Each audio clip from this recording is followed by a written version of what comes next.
Gil Cardoso, Lucena, abre para Galeano, y va Galeano, y sube Rolón.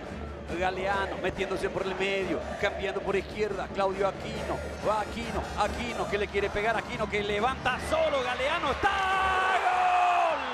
Banderín levantado, no vale el gol de Antonio Galeano, el asistente 1 levantó el banderín. Es en este caso Héctor Balbuena, línea número 1,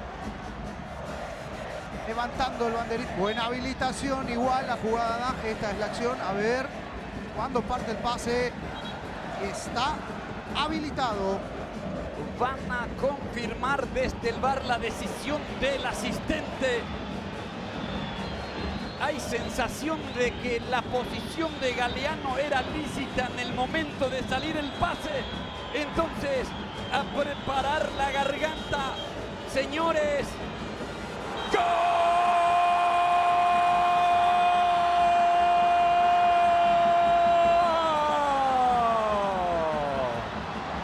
¡Gol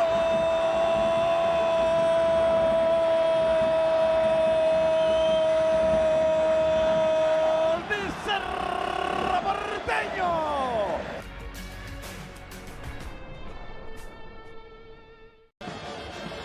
Pero es una tontería de Rolón, digo.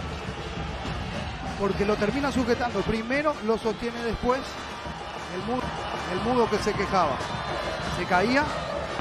Y la gente de Guaraní que estaba muy seguro de que si iba al VAR lo iban a encontrar allí el agarrón de la camiseta entonces para con Penalero en Guaraní. Camacho. Cerro paró el cambio. Néstor Camacho va a patear. Jean Pablo abandonó la portería, fue a buscar la toalla. Las ilusiones azulgranas puestas en Jean Pablo Fernández. Camacho ya colocó la pelota. Camacho retrocedió hasta la media luna. Penal para Guaraní. 41 minutos. Le va a pegar Camacho. La gran posibilidad para empatar el partido. Tiene en su pie izquierdo Camacho. Ya se inclinó hacia el poste izquierdo y hace gestos, golpea los guantes. Allí va Camacho, amagó, tiró.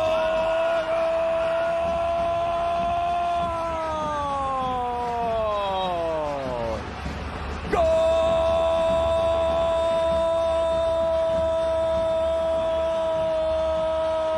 ¡Y Guaraní, Guaraní! Néstor Camacho de penal. Eficacia plena en la ejecución. Y Jean Pablo se inclinó sobre el otro costado. Guaraní con Camacho y este remate deja clara constancia que no se quiere ir de Barrio Obrero con las manos vacías. Empató Camacho de penal. El partido está ahora 1-1. Con jerarquía, con calidad. Lo acostó a